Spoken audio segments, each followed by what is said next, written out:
Hi dear students, welcome to Business Studies class. So we have started our third chapter, that is the private, public and global enterprise. So what is the private sector? We are already completed within the second chapter, and in this chapter we are going to watch the content about public and global enterprise. So what is a global enterprise? That I will complete afterwards. So within the public sector there are three forms of business organizations are there. So we are completed departmental undertaking. So we are taking example of what are the railways or post office are there. This is the function of government. It is run according to the departments. So that is the departmental undertaking. So we are seeing the features, merits and limitations of departmental undertaking. Next, statutory corporation. If within the public sector, if any new business they want to start by the central or state government, so they have to give the articles. They have to publish that article within the parliament. If all the member of parliament it is satisfied with, so the things are going to be run according to that. So that is statutory corporation. We are completed within the last video along with the features and merits and limitations. Okay. So in this video, third form of business organization within the public sector, that is government company. Okay, so what does mean government company? So name itself indicate what is the meaning of government company. Okay, so company which has 51% and not less than 51% of capital by government. इसका मतलब क्या है government company का? जिस भी company में जिस भी कंपनी में उस कंपनी का जितना भी पैसा है, उस कंपनी चलाने के लिए जितना भी पैसा लगा हुआ है, उस पैसे में से 51% पैसा गवर्नमेंट का होता है, उस कंपनी को हम क्या बोलते हैं? Government company. 51% से कम नहीं होता, उससे ज़्यादा हो सकता है, but it is not less than 51%। मतलब जिस भी कंपनी में जो भी कैपिटल लगा है, जिस भी कंपनी में जो भी पैसा लगा है, वो 51% से ज़्यादा गवर्नमेंट का पैसा है तो उसको हम क्या बोलेंगे? Government company. अभी आप एग्जांपल ले लो, आपको बिजनेस चलाने के लिए 100 रुपीज चाहिए, जितना आपका कैपिटल रिक्वायरमेंट है to run your business. It is example.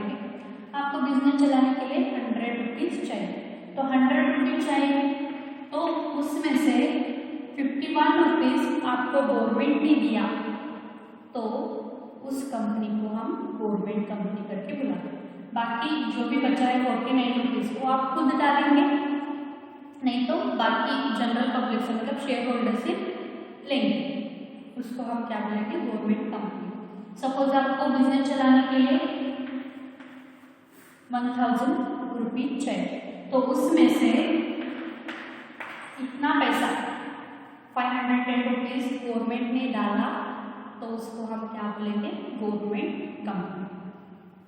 मतलब जिस भी कंपनी का जितना भी कैपिटल रिक्वायरमेंट है, जिस भी कंपनी का जितना पैसा लगने वाला है, उस पैसे में से 51% गवर्नमेंट ने पैसा दिया, 51% शेयर्स गवर्नमेंट ने दिया है, तो उस कंपनी को हम क्या बोलेंगे?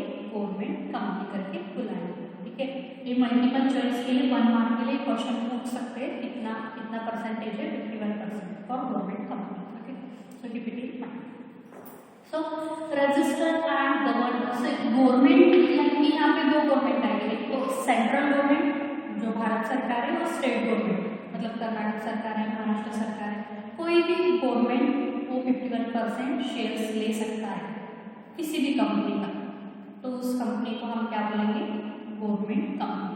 Okay, so registered and governed by the companies act 2013। सो जो भी डॉक्यूमेंटेशन लगते हैं, जो बाकी कंपनी स्टार्ट करने के लिए रजिस्ट्रेशन रहेगा, जो भी कंपनीज एक्ट में प्रोविजन किया है, rules regulation according to the companies act 2013 में जो कानून आया है, उस कानून में कंपनीज के लिए बिजनेस चलाने के लिए रूल्स पॉलिसीज रेगुलेशन लिखा गया है, उस अनुसार आपका बिजनेस चलना चाहिए। हालांकि गवर्नमेंट कंपनी है तो भी according to the rules of companies act 2013 उसके हिसाब से सभी आपका कंपनी का कामकाज होना चाहिए। कि गवर्नमेंट कंपनी करेगी तो भी उसके हिसाब से, उस रूल के हिसाब से, उस कायदे के हिसाब से आपका काम होना चाहिए। नेक्स्ट है ऑल प्रोविजंस आर एप्लीकेबल, मतलब जो भी बाकी सारे कंपनी के लिए, प्राइवेट कंपनी के लिए जो भी रूल्स रेगुलेशन बनाया है कंपनीज एक्ट में, वो बाकी सारे कंपनी के लिए जो भी बनाया है वही रूल्स रेगुलेशन गवर्नमेंट कंपनी के लिए भी अप्लाई होते हैं, वही रूल्स गवर्नमेंट कंपनी भी फॉलो करना चाहिए। नेक्स्ट है may be form as a private और पब्लिक, तो एक कंपनी कौन स्टार्ट कर सकता है, एक तो प्राइवेट ओनर कोई भी स्टार्ट कर सकता है। अभी एग्जांपल ले लो, मैं प्राइवेट ओनर हूँ, ठीक है, मैं प्राइवेट ओनर हूँ, बट मेरे बिजनेस चलाने के लिए मैंने 51% जो भी मुझे पैसा लगने वाला है उसमें से 51% मैंने गवर्नमेंट से लिया है, तो भी उस कंपनी को हम गवर्नमेंट कंपनी बुलाएंगे, ठीक है। सो कोई भी बिजनेस फॉर्म कर सकता है, प्राइवेट ओनर भी कर सकता है, नहीं तो डायरेक्टली गवर्नमेंट ने बिजनेस स्टार्ट किया है, जो भी सेंट्रल गवर्नमेंट है, स्टेट गवर्नमेंट है, उन्होंने बिजनेस स्टार्ट किया है, तो उस बिजनेस में वो खुद का 51% पैसा डाला है उन्होंने, और जो भी पैसा 49 रुपीज़ बचा है वो बाकी सारे कॉमन शेयर होल्डर से उन्होंने पैसा लिया है, तो उस कंपनी को भी हम गवर्नमेंट कंपनी बुला सकते हैं। मतलब कोई भी बिजनेस स्टार्ट कर लो, मतलब एक प्राइवेट ओनर बिजनेस स्टार्ट कर रहा है और उसमें से 51% का शेयर गवर्नमेंट का है, तो भी उस कंपनी को हम गवर्नमेंट कंपनी बुला सकते हैं। और गवर्नमेंट भी बिजनेस स्टार्ट कर रहा है, उसमें से उस गवर्नमेंट ने खुद का 51% पैसा उसमें इस्तेमाल किया है, बाकी पैसा तो शेयर होल्डर से लिया है, तो उस कंपनी को भी हम गवर्नमेंट कंपनी बुला सकते हैं। नेक्स्ट है government is a major share holder, मतलब इस कंपनी में किसका ज़्यादा पैसा है, गवर्नमेंट का, तो government can be a major, क्योंकि इसका ज़्यादा पैसा है तो government can be a major, इसका ज़्यादा है, मेजर शेयर होल्डर। नेक्स्ट है shares purchase in the name of president of India, अभी गवर्नमेंट है मतलब कौन शेयर परचेज करेगा, इसके तो नाम पे ऊपर शेयर लेना चाहिए ना। अभी मैंने कंपनी स्टार्ट किया बट मैंने गवर्नमेंट से शेयर लिया है, तो गवर्नमेंट ने मेरे कंपनी का शेयर परचेज किया है, मतलब मुझे 100 रुपीज़ चाहिए तो गवर्नमेंट ने 51 रुपीज़ मुझे दिया है, ठीक है। बट किसके नाम पे ऊपर करेगा गवर्नमेंट ये सभी काम का, जो भी हमारा प्रेसिडेंट रहता है इंडिया का, उसके नाम पे ऊपर शेयर परचेज करते हैं, जो भी प्रेसिडेंट रहेगा पर 5 ईयर्स से जो भी चेंज, तो उसके ऊपर नाम के ऊपर, प्रेसिडेंट के नाम के ऊपर वो शेयर्स परचेज करते हैं। सो एग्जाम्पल है जो भी हमारी इंडिया में गवर्नमेंट कंपनीज है, तो इंडियन ऑयल वो सबको पता है, ONGC है, BHEL है, okay. So it is not a common, but Indian oil को सबको पता है, ज़्यादा गवर्नमेंट कंपनी, उस कंपनी में इंडियन ऑयल में 51% का शेयर गवर्नमेंट का है। Now see what are the features of government companies.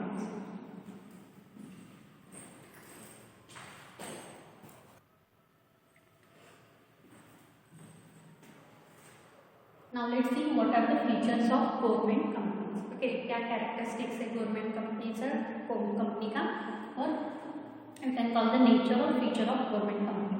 So first one, created under the Companies Act 2013. So एक गवर्नमेंट कंपनी का रूल्स रेगुलेशन पॉलिसीज जो भी कंपनीज एक्ट में, कंपनीज एक्ट 2013 में जो आया था कंपनीज एक्ट, उसके अनुसार सभी कामकाज गवर्नमेंट कंपनी का चलता है। सेकेंड है separate legal entity, so always each time I am explaining the separate legal entity.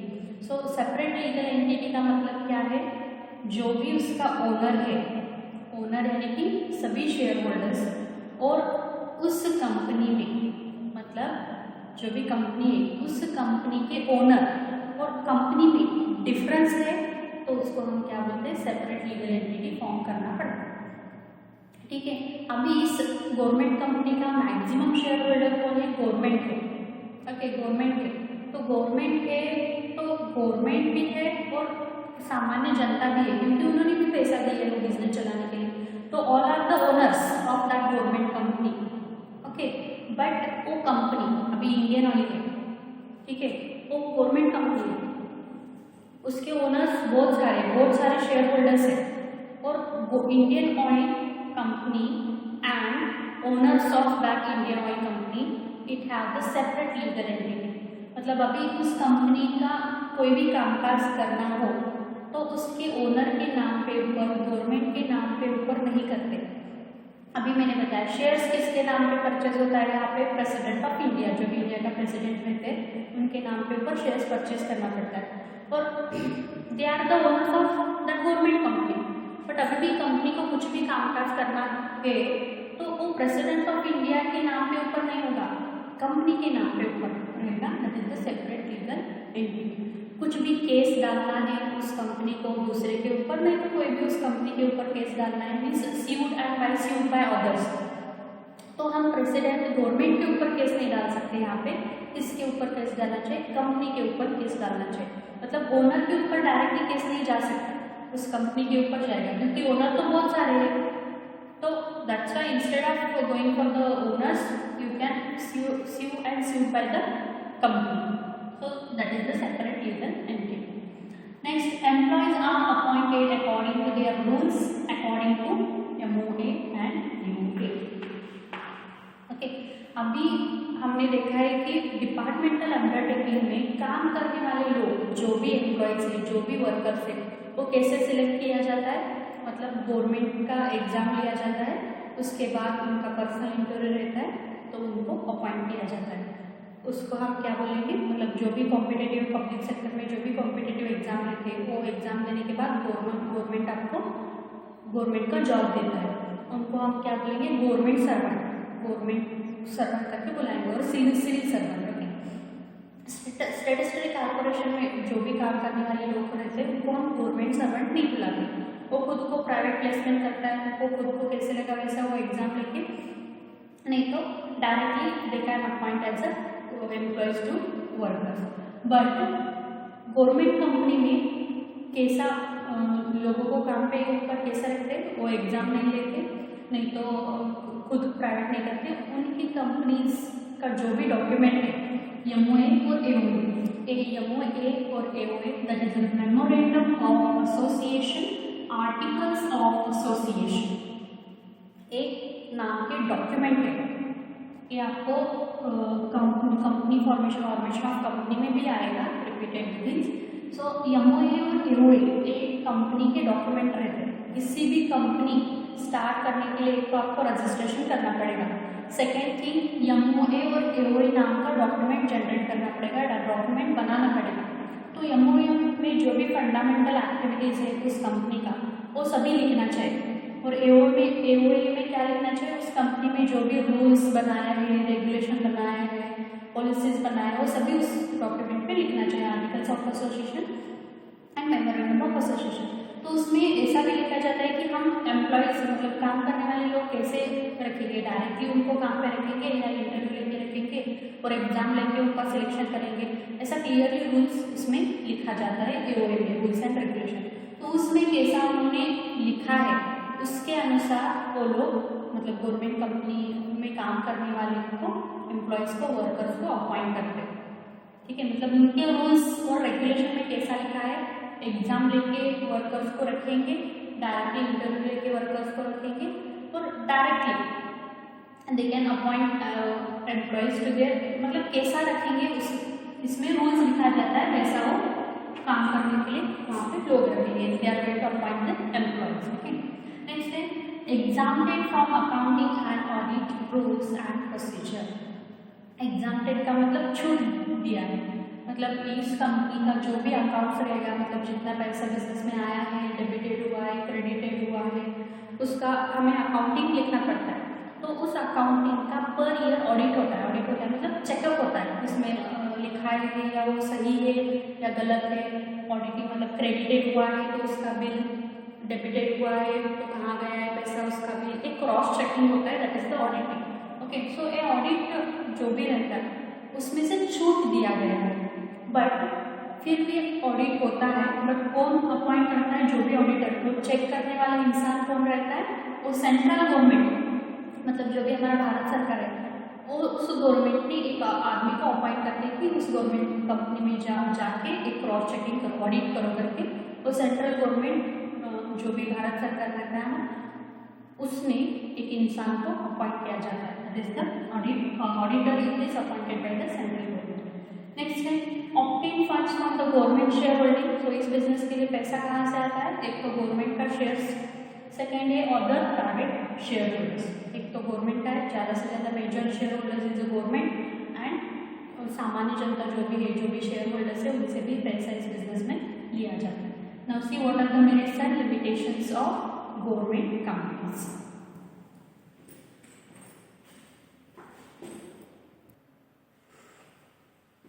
Now see what are the merits of government companies, or you can call the advantage of government companies. So separate act is not required because what are the provision of Act 2013?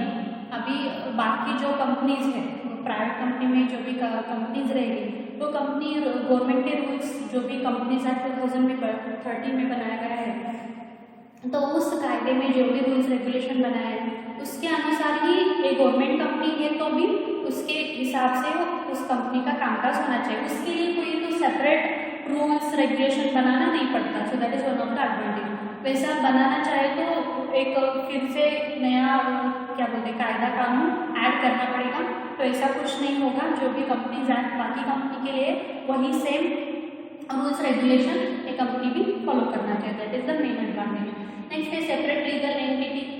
इस company का मतलब उसके owner और इस company का अलग पहचान। तो ओनर तो कौन रहेगा? मैक्सिमम शेयर होल्डर, मतलब जो भी प्रेसिडेंट ऑफ इंडिया रहता है उसके नाम के ऊपर शेयर्स परचेज किया जाता है। तो 5 ईयर में वो प्रेसिडेंट तो चेंज होगा, तो चेंज होने के बाद उसका फिर से नाम चेंज होगा, ऐसा कुछ भी नहीं रहता। मतलब ओनर कोई भी रह लो, बोर्ड ऑफ डायरेक्टर कोई भी रह लो, बट मतलब members of that company it can be changes, it is not get affected on that company. Okay, वो कंपनी एग्जिस्टेंस में रहेगी। That is the separate legal entity. और कोई भी उस कंपनी के ऊपर केस डाल सकता है, मतलब कंपनी के नाम के ऊपर कोई भी कामकाज चलेगा। That is the separate legal entity. Next है एंजॉय ऑटोनॉमी। ऑटोनॉमी का मतलब है फ्रीडम, मतलब इस कंपनी में जो भी डिसीजन लेना है उसके बोर्ड ऑफ डायरेक्टर लेंगे। गवर्नमेंट कंपनी है तो भी गवर्नमेंट उसमें इंटरफेयर नहीं करेगा। जो भी बोर्ड ऑफ डायरेक्टर चूज किया है उसके अनुसार उनके एम्प्लॉय जो भी मैनेजमेंट है उसके अनुसार उस कंपनी का कामकाज चलेगा। जो भी डिसीजन लेना है उसके मैनेजमेंट लेंगे। मतलब इनको फुल फ्रीडम है कि हर बार गवर्नमेंट को पूछो और डिसीजन ले लो, ऐसा कुछ भी रूल्स नहीं है। तो आपकी जो भी मैनेजमेंट है उसके अनुसार आप बिजनेस का कामकाज चला सकते हो। That is one of the advantage. मतलब unnecessarily governments are not going to interfering with in this. So reduce unhealthy business practices. So जो भी अनहेल्दी बिजनेस प्रैक्टिसेस रहते हैं, अनहेल्दी मतलब जो भी करप्शन रहेगा, नहीं तो अभी पॉलिटिकल इंटरफेरेंस रहेगा, मतलब जो भी पॉलिटिशियंस है हमारे नेता हैं वो क्या करते हैं गवर्नमेंट की कंपनीज में जाना, दादागिरी करना, ऐसा कुछ तो करते हैं, नहीं तो पैसे के लिए का कुछ तो करना। So this unhealthy business practices are there. Otherwise you can take social responsibility follow नहीं करते, मतलब प्रोडक्ट को हाई प्राइस में देना, नहीं तो कस्टमर का डिमांड मतलब मीन्स कस्टमर सर्विस नहीं देना। ऐसा जो भी अनहेल्दी प्रैक्टिस है जो भी बिजनेस कर रहे हैं उसका बैड इफेक्ट इन्वायरमेंट पे हो रहा है, मतलब पोल्यूशन हो रहा है। तो वो पोल्यूशन आपने मतलब जो भी वेस्टेज है वाटर में डाल रहे हो, ये ज़्यादा अनहेल्दी बिजनेस प्रैक्टिसेस आते हैं। कम प्राइस के मतलब बिजनेस चलाने के लिए कुछ भी झूठा माल, स्टैंडर्ड माल, लो क्वालिटी माल आप कस्टमर को दे रहे हो, ऐसा जो भी अनहेल्दी बिजनेस प्रैक्टिसेस है वैसा इस गवर्नमेंट कंपनी में नहीं चलता। Good quality product at a reasonable price, avoid the that is pollution of environment, means protect environment freely, सब कुछ होना चाहिए। तो जो भी अनहेल्दी बिजनेस प्रैक्टिसेस है वो यहाँ पे नहीं हो सकते। सो that is one of the advantage, क्योंकि गवर्नमेंट की कंपनी है। नेक्स्ट है provide goods and services at reasonable price. जो भी प्रोडक्ट लोगों को देना है, जो भी सर्विस देना है, तो गवर्नमेंट कंपनी का प्रोडक्ट प्राइस, उनकी सर्विस का प्राइस कम रहता है, दैट इज रीजनेबल प्राइस रहता है।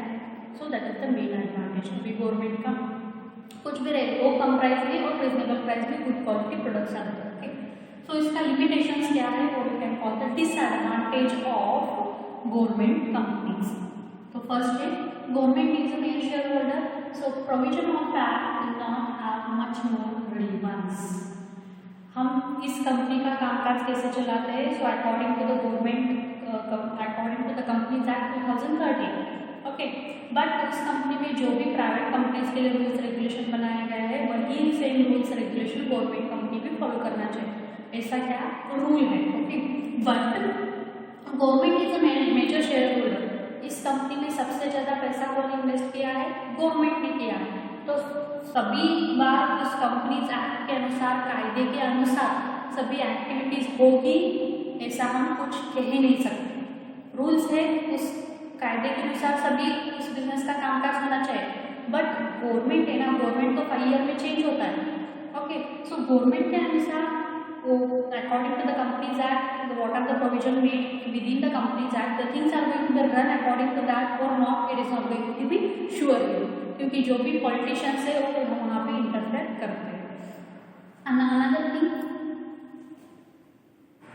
okay, so major shareholder can be provided act, it is not that much more relevant. Next है not directly answerable to the parliament। अभी इस बिजनेस में जो भी कुछ गलत काम हो रहा है, कुछ भी हो रहा है, तो वो लोगों को बताना चाहिए ना।